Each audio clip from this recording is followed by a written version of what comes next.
I'm going to go live now. There we go. Now let's see if this actually works.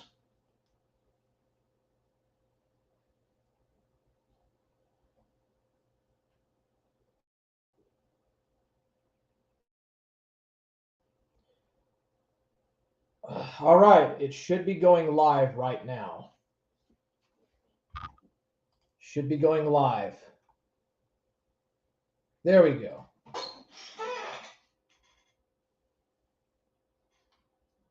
Should be going live. Awesome. There we go. There we go.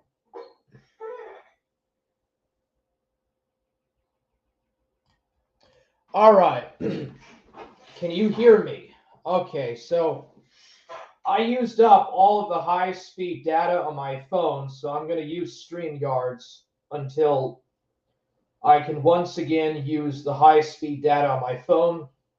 You know, no more than what I pay for every month that I pay my phone bill. So anyways, yeah. All right, so we're back. There won't be no more disturbances. So anyways, here we go. Forge gang! I'm a hard man! Let's go! All right, so 1917 was a major year in the history of the 20th century. In February, the Tsar, the last Russian Tsar, abdicated and a provisional government was set up. However, in October of that same year, the Bolsheviks came into power. Now, the Bolsheviks were only a minority of revolutionary socialists, but they came into power and they began a process of what is known as scientific socialism, in the sense that they wanted to create the perfect socialist, utopian, communist, utopian society. But they performed a process that was called the Red Terror. So you have the Russian Civil War with the Reds, led by Lenin and Leon Trotsky, and the communists. You have the white forces who were anti-communists that supported Alexander Kolchak and the Entente Cordiale. You also have foreign expeditionary forces, the Czechoslovak Legion, the Blue Army, the Green Army, etc., etc. Well, by 1921, Alexander Kolchak is dead. He is killed by the Bolsheviks. The Russian Civil War is over with. So in 1921, they start the new economic policy, which is a mixture of market and radical socialist economics. And the main result of that is to rebuild the damaged, war-torn economy of Russia and basically get it back up to speed. So for the communists, Russia is completely surrounded by a very hostile counter-revolutionary capitalist bloc of imperialists, and the Soviets see themselves as fighting against colonization, colonialism, world imperialism, and other stuff. But if you read the works of Anthony C. Sutton, specifically Wall Street and the Bolshevik Revolution, you'll find out that Freemasons like Henry Ford and various other types of Freemasons like the Warburgs, Cohn Loeb, and other of these international socialist types, it was actually the capitalists that built up the Russian socialist economy. But once the Russian socialist economy was successfully built up, once they had everything going, they immediately started to plot out different ways of having a world revolution. So the Comintern was founded, and all sorts of these subsidiary communist parties were set up, and there was various different plans to expand the communist movement into Europe and Asia and other parts of the world. By the early 1920s, the Weimar Republic of Germany recognized the Russian Socialist Federative Soviet Republic. And through the help of the Germans, the French, the British, the Finns, and the Germans, the Italians, and all the major European players, the Chinese and the Japanese, had all recognized the Soviet Empire or the Soviet Union. So in December of 1922, the Union of Soviet Socialist Republics is set up. It is set up from the Russian, Belarusian, Ukrainian, and Caucasian Soviet republics, and they immediately begin to set up various plans to initiate world revolution. Also, the gulags are set up, and millions or thousands of people who disagree with the Soviet regime, they are either shot or executed, or they are put into gulags and are massively sent in the millions into these massive gulags and other camps that the Bolsheviks had set up. In the late 1920s, there is dekulakization or dekulakization. And these are basically the rich peasants or the rich farmers who are massively liquidated by the Soviet regime. Also, there is the setup of the rayons and much more stronger centralizing forces that take place in the Soviet Union to fight counter-revolutionary measures. So basically, all of the Soviet enemies and Soviet dissidents are considered to be enemies of the people or wreckers of the socialist economy. So in 1929, Stalin confers a massive manifesto in which the Soviet Union is 150 years behind the West and that it must catch up with massive building projects, massive ore and gas extraction, and various other massive totalitarian projects. So a cult of personality is set up. There is the massive totalitarianization of society, and everything orbits around the party to complete and total adherence to the party and to the great man of steel.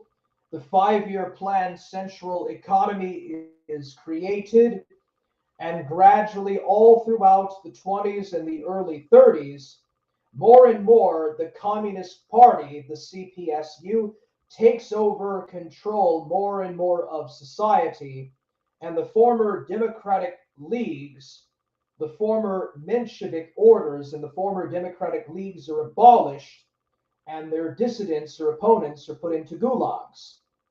So with the 5-year economy, we have the beginning of a massive extraction of various ores out of the Ural Mountains, out of Central Asia.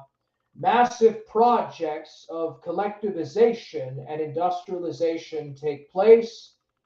And within just a few set of years, the Soviet Union is the second largest economy in the world after the United States by the late 30s. There is massive extraction of ores. There is massive tree filling and wood production. There is a shipbuilding industry that takes off. Many mines are set up in the Arctic and the mountains. There is a massive collectivization of agriculture that is taking place.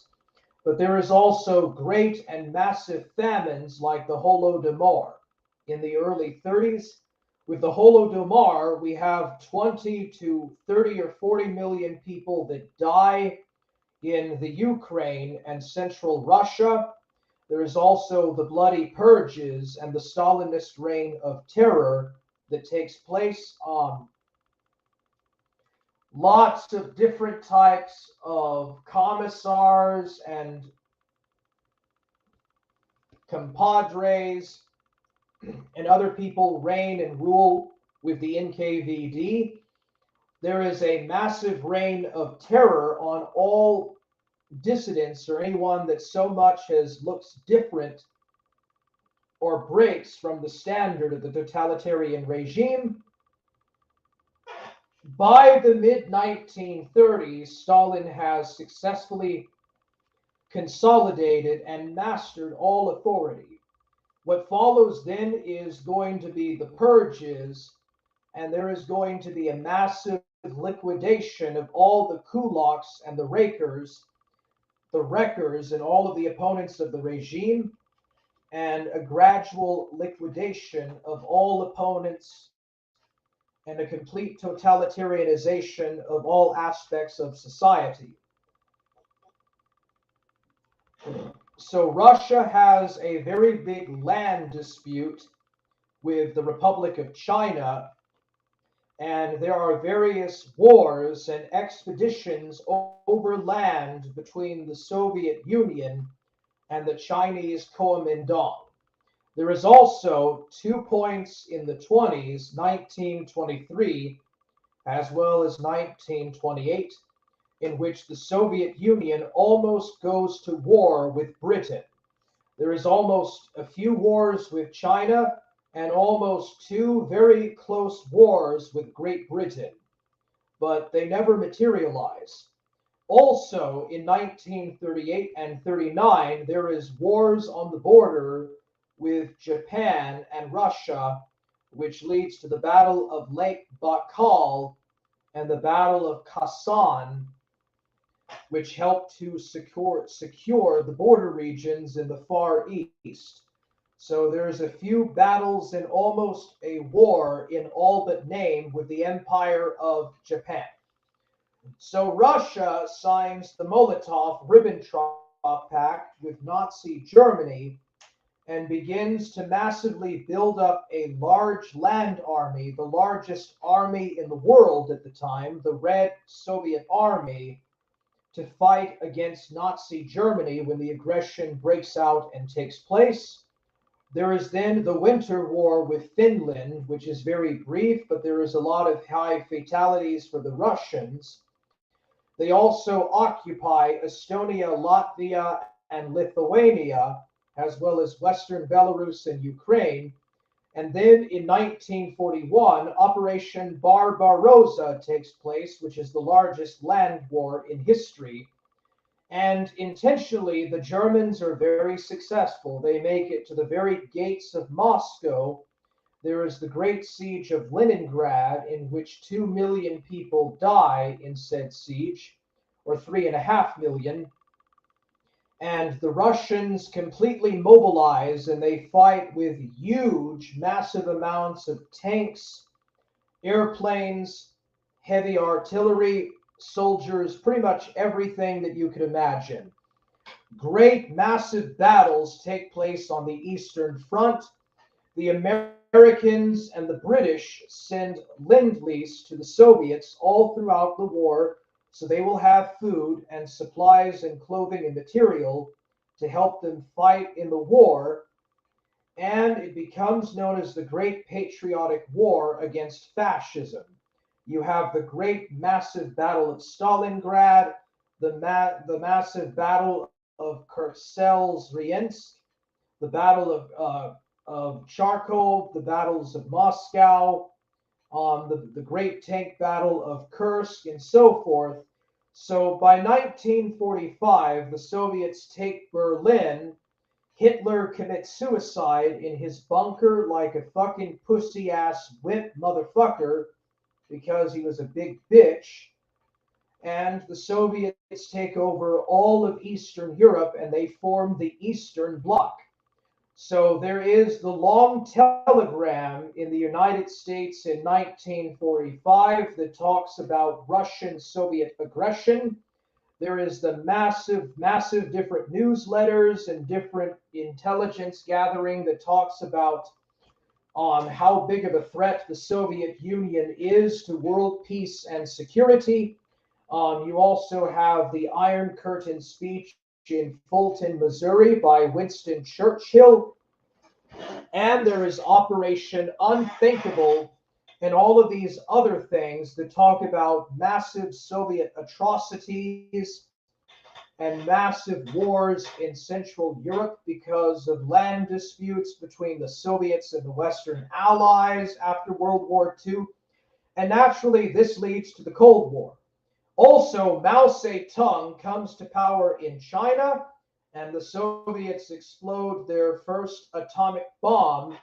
And by the mid 1950s, they launch artificial satellites into the Earth's orbit, Sputnik 1 and Sputnik 2. And in 1960, the first man, Yuri Gagarin, goes into outer space. And all of these successes and events are extremely heightened up. They're very highly propagandized and they're highly pushed in the Soviet media. So the first major confrontation between the great powers is the Korean War. North Korea invades all of South Korea, and then the United Nations has the Pusan landings.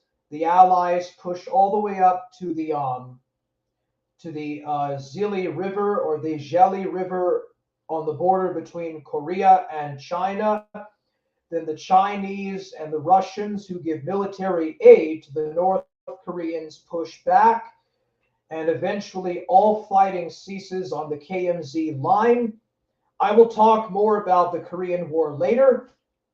And then there is further escalation in Turkey and Greece. The Soviets spread into northern Iran, China. They spread into Greece and into Yugoslavia, but Yugoslavia breaks away and forms a neutral bloc.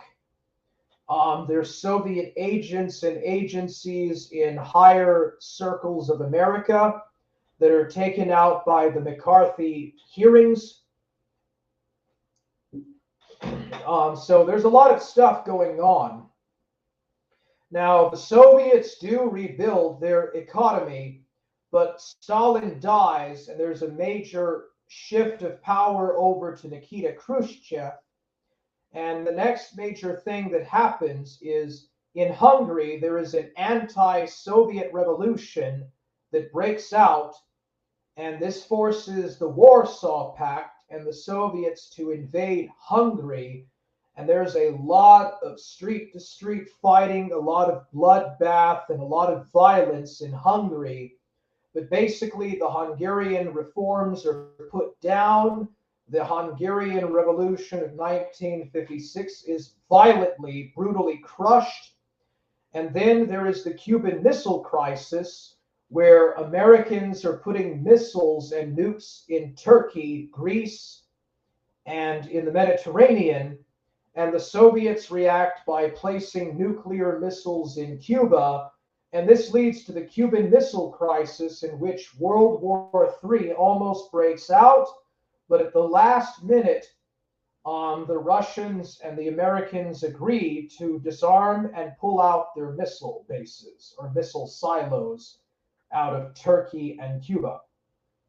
There is also the Taiwan Straits crisis that takes place, the Suez Canal incident, and various Israeli-Arab-led wars like the Six-Day War and the Yom Kippur War, in which the Soviets support the Arab states, and a lot of military aid is given to these states and stuff.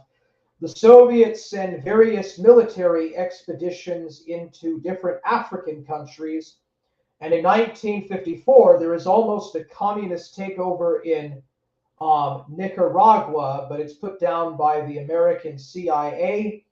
There is another communist revolution that almost happens in Chile, but again, the CIA goes in and stops it and installs Pinochet as the dictator. So this is how a lot of right-wing repressive dictators come into power in various Latin American countries in order to curtail the spread of communism. So there's a lot of fear and a lot of anxiety about what could happen.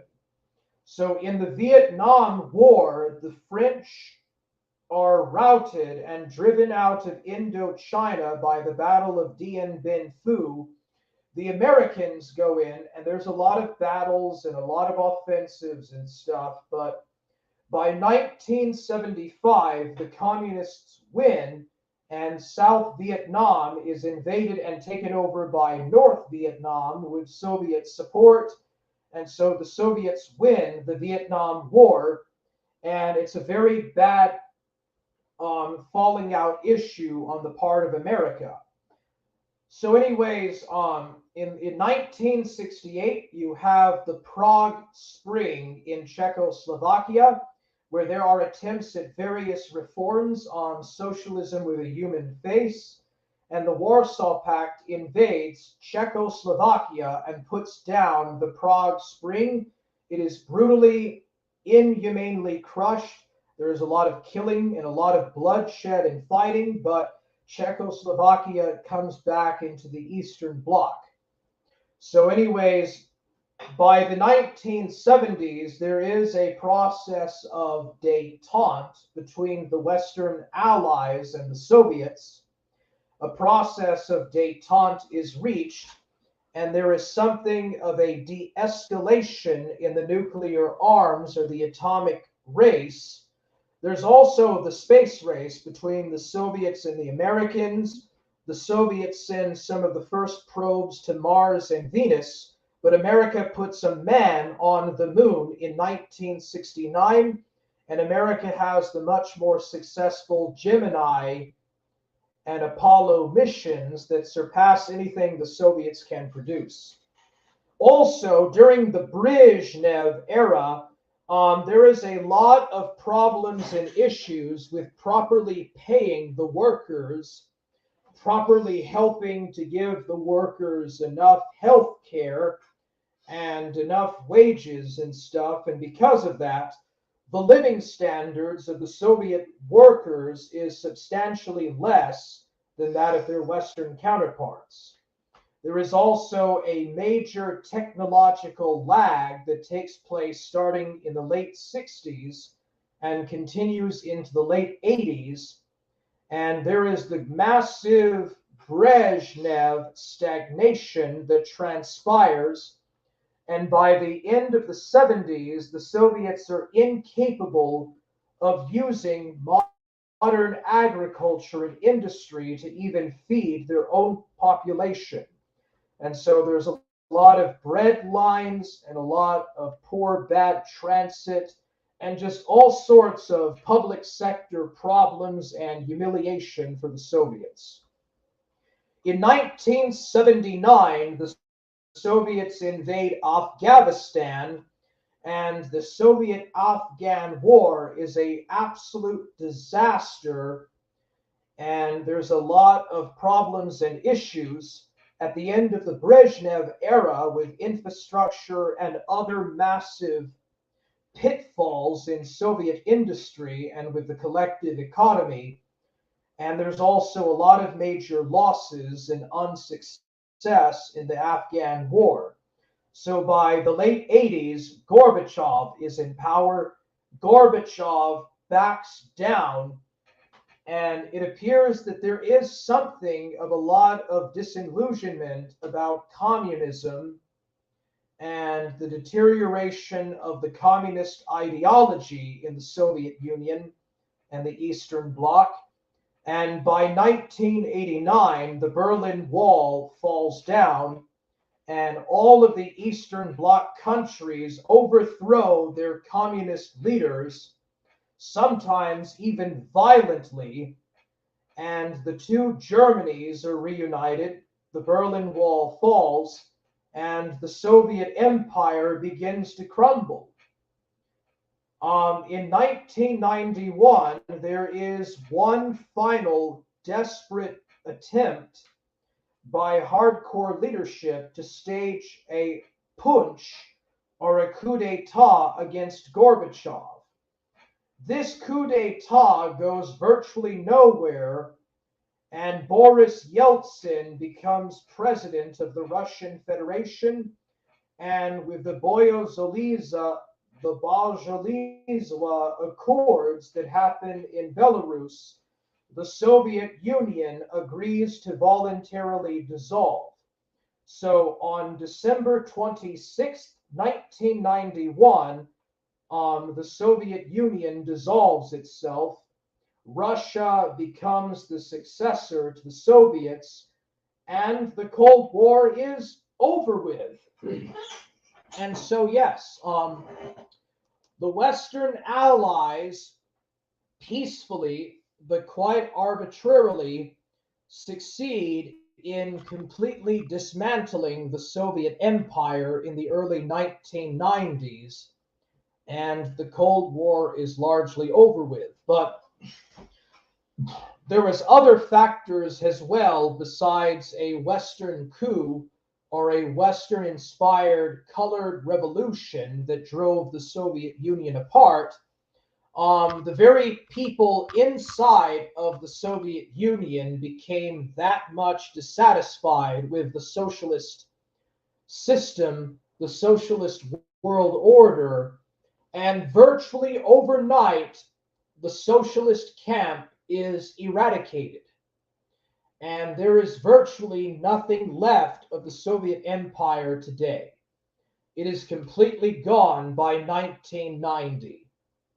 So, with the People's Republic of China, China goes through a century and a half of complete and absolute humiliation at the hands of the Western powers.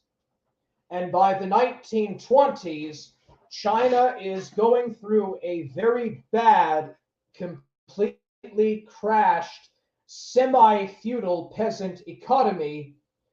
And in 1937, to make matters even worse, China is invaded by the Empire of Japan, and there is the Second Sino-Japanese War, in which 30 or 20 million Chinese die, and the nationalists lose a lot of battles and a lot of ground to the Imperial Japanese.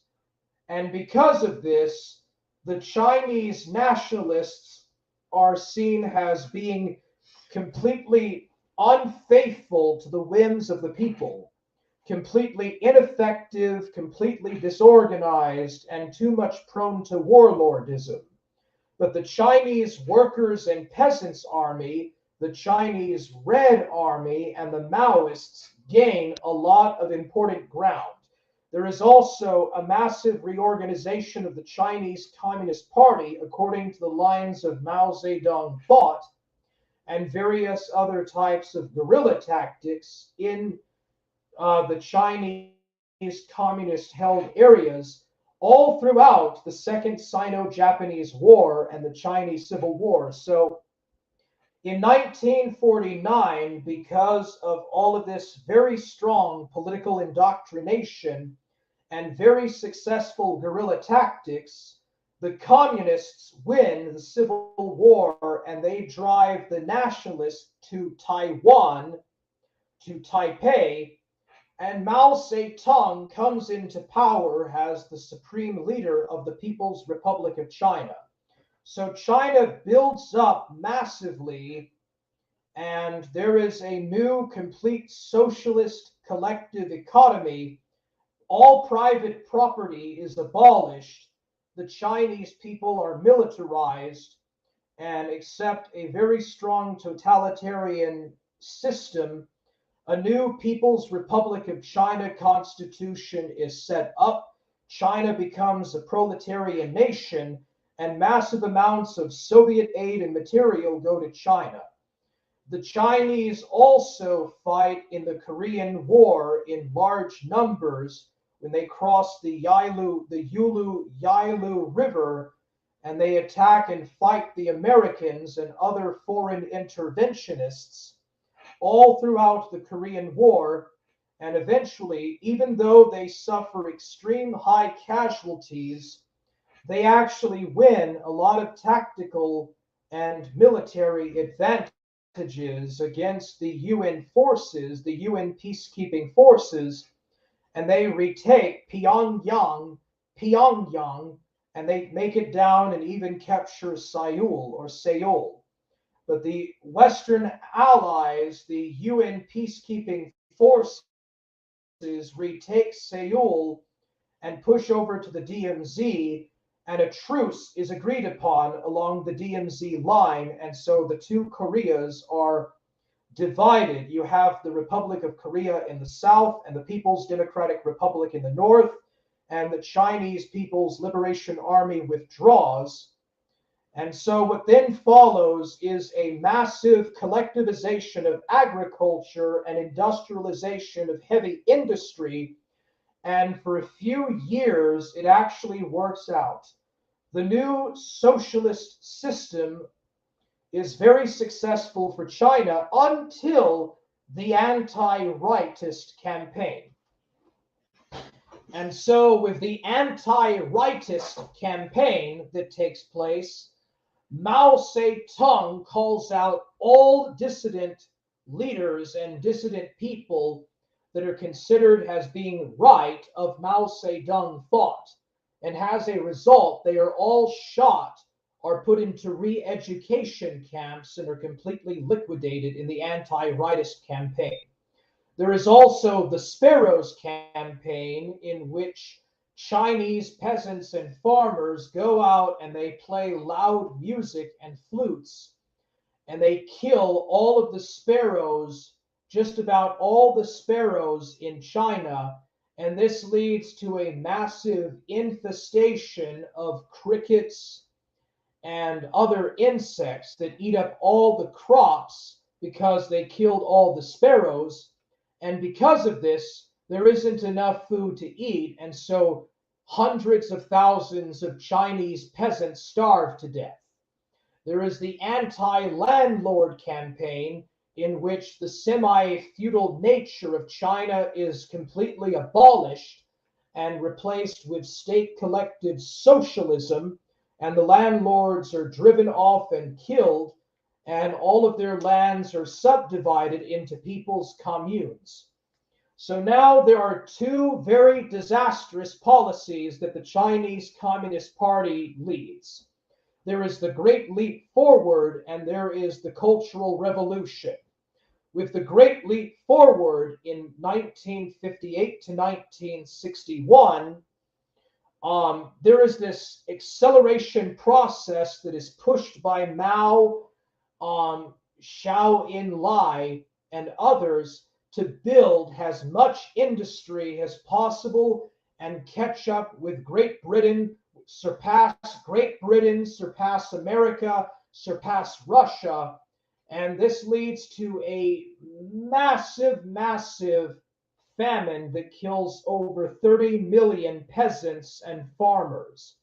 So 30 million Chinese peasants are killed in this massive artificial famine from 1957 to 1961. 30 million Chinese peasants die and starve to death. All of the farms and agricultural produce and industrial equipment is destroyed. People are building these giant smelters, but the iron and the ore that they smelt and create is absolute garbage, and they destroy all of their farming equipment, so they're unable to farm and harvest, and so massive amounts of Chinese peasants die, and that's the Great Leap Forward. Also, the Soviets cut off relations with the Chinese. The Soviets cut off relation. There is concerns and fears of a war between the Soviet Union and the People's Republic of China. The Chinese also get involved in the Vietnam War against the Americans, and China sends a bunch of aid to North Vietnam. Chinese guerrilla specialists, technical advisors, and other types of people are sent to North Vietnam, and they give aid to Ho Chi Minh, massive amounts of aid and material to Ho Chi Minh. But after 1967, this stops. the Chinese cut off all relations and aid to North Vietnam and they leave. And that is the end of China's involvement in the Vietnam War. Then you have the great proletarian cultural revolution that is supposed to destroy the three olds and the five olds and tear down all of the massive value system of Confucianism and Buddhism out of China. So Mao Zedong leads the great proletarian cultural revolution, and the Red Guards are organized and they hunt down and they kill their teachers. Children kill their fathers and mothers. Students kill and slay their teachers. And higher communist compadres or higher communist comrades and compadres are disenfranchised and sent to labor and re-education camps in mass. There is a lot of mass destruction of public property.